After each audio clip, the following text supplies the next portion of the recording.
There were state law enforcement officers and an ambulance, engine running, just around the corner from the hospice, awaiting Jeb Bush's directive to take her from the hospice and to start feeding her again.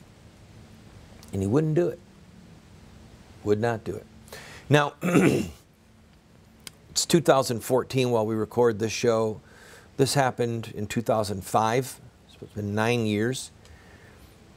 If somebody wanted to do a lot of research, they could. There were 1 or 2 books written at the time. Terri Schiavo's ex-husband wrote one in which he lambasted me, hated me. We went to his house, held a protest there outside of his house, knocked on the door. He had the police warn us they'd never let them back, and I was saying to him, just feed your wife. What is wrong with you? You will give an account to God for this. He was living with another woman for years, had children with this other woman, but would simply not just divorce her. All he had to do was divorce her and let the parents have her, but there was insurance money involved. The Congress of the United States of America, it got so much attention. Right, so I'm there on the ground, and I'm their media coordinator, sometimes their spokesman, and drafting their press releases and doing briefings with the press 1, 2, 3 times a day. The people were camped out, literally camped out there. And the Congress of the United States came back into session. If my memory is correct, they had an extraordinary session, even involving Palm Sunday, where they agreed to language to give the federal court's jurisdiction in Terry's case.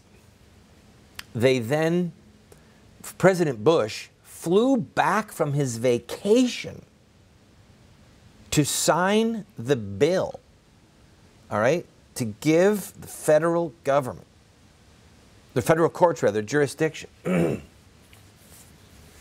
And the family made a very serious tactical error.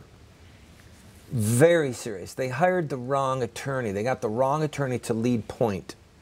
I was pushing for one attorney who had a huge staff. You know who he is, Jay Sekulow, and saying, Jay was on TV a lot at the time, and saying just let Jay's team do it. They have so much experience in federal court.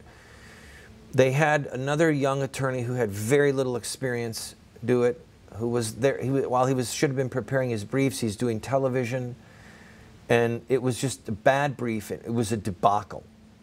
It was a debacle.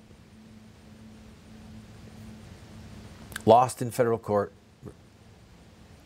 refused, an expedited appeal was lost in the Florida area circuit. Supreme Court of the United States denied cert. It's like we had 9 lives for this poor woman.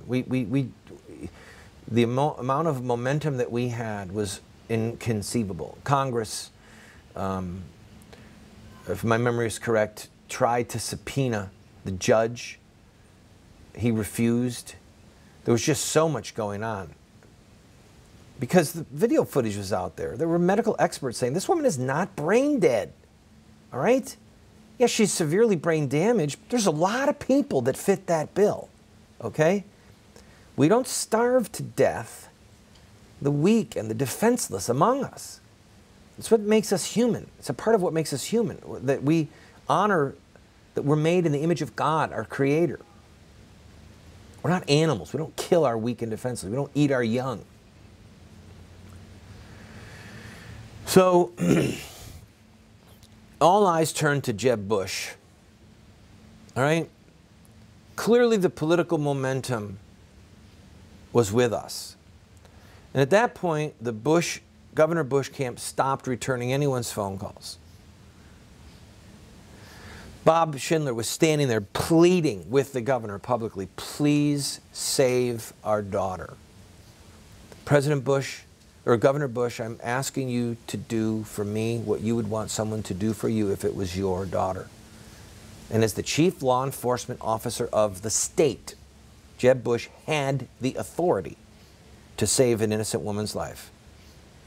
And he chose to let her die. He had state troopers sitting there. He had the ambulance ready and waiting.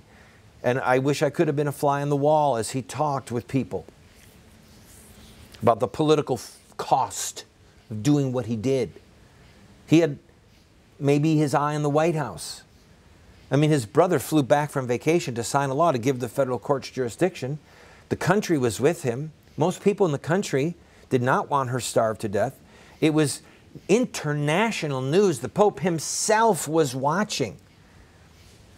Jeb Bush, the Catholic, did not have the courage and the integrity to intervene, even though he had the authority and the power to do so.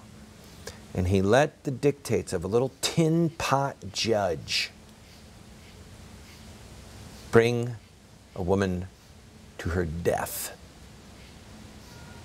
I don't trust him.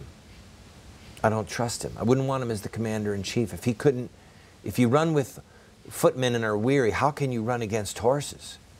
The Bible says.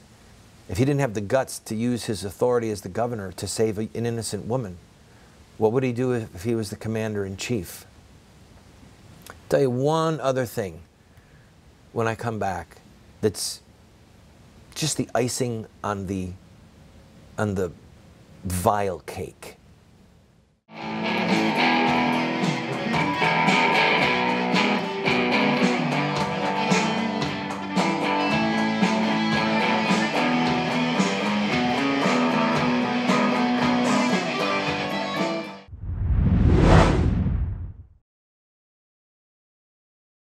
We have put together what we call an online university for you.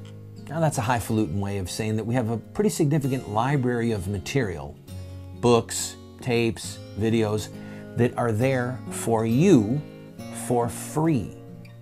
Why are we doing this?